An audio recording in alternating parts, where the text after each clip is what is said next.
हा व्हिडिओ नीट पहा। हा आहे हुंडाबळी ठरलेल्या वैष्णवीचा जल्लाद सासरा राजेंद्र हगवणे।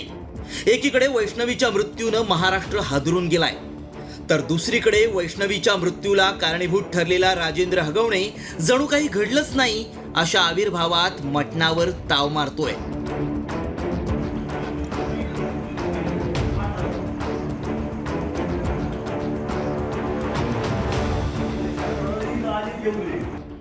हा व्हिडिओ पुन्हा पहा। राजेंद्र हगवणे आणि सुशील हगवणेनं निर्लज्जपणा शब्दाचा अपमान होईल एवढ्या बेफिकीरपणे मटणावर ताव मारलाय। यावेळी त्याच्या चेहऱ्यावर ना कुठला पश्चाताप ना कुठली भीती। खरं तर पैशांच्या हव्यासापायी राजेंद्र हगवणे, त्याची बायको लता, मुलगी करिश्मा, मुलगा शशांक आणि सुशीलच्या छळामुळे 17 मेला वैष्णवीचा मृत्यू झाला।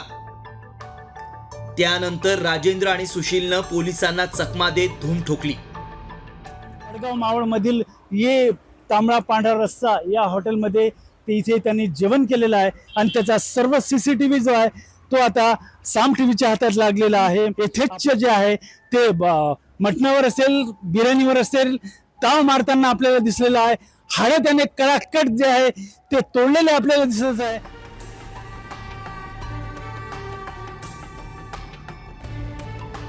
पोलिसांनी सीसीटीव्हीचा आधार घेत हगवणे बापलेकाच्या मुसक्या आवळल्या। मात्र त्यानंतरही हगवणेचा माज काही कमी झालेला नाही।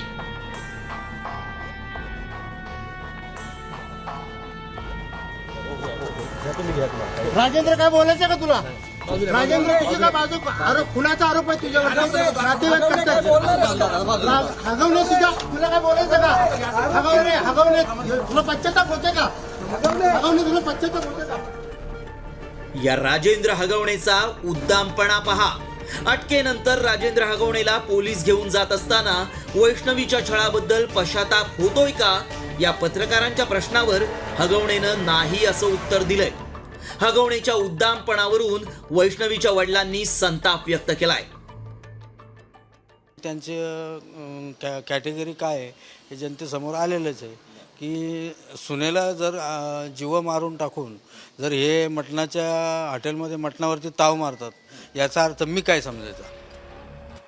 राजेंद्र हगवणेचं एवढं निर्लज्ज वर्तन असेल तर तो किती कोडगा आणि निगरगट्ट आहे हेच दिसून येतंय। आपल्या घरात येणाऱ्या सुना म्हणजे पैसे लुबाडण्याचं साधन समजणाऱ्या या हगवणे कुटुंबाला कठोर शिक्षा तर दिली पाहिजेच, पण त्याचबरोबर वैष्णवीचा हुंडाबळी घेणाऱ्यांना मदत करणाऱ्यांच्याही मुसक्या आवळण्याची गरज आहे। दिलीप कांबळेसह ब्युरो रिपोर्ट, साम टीव्ही न्यूज, पिंपरी चिंचवड।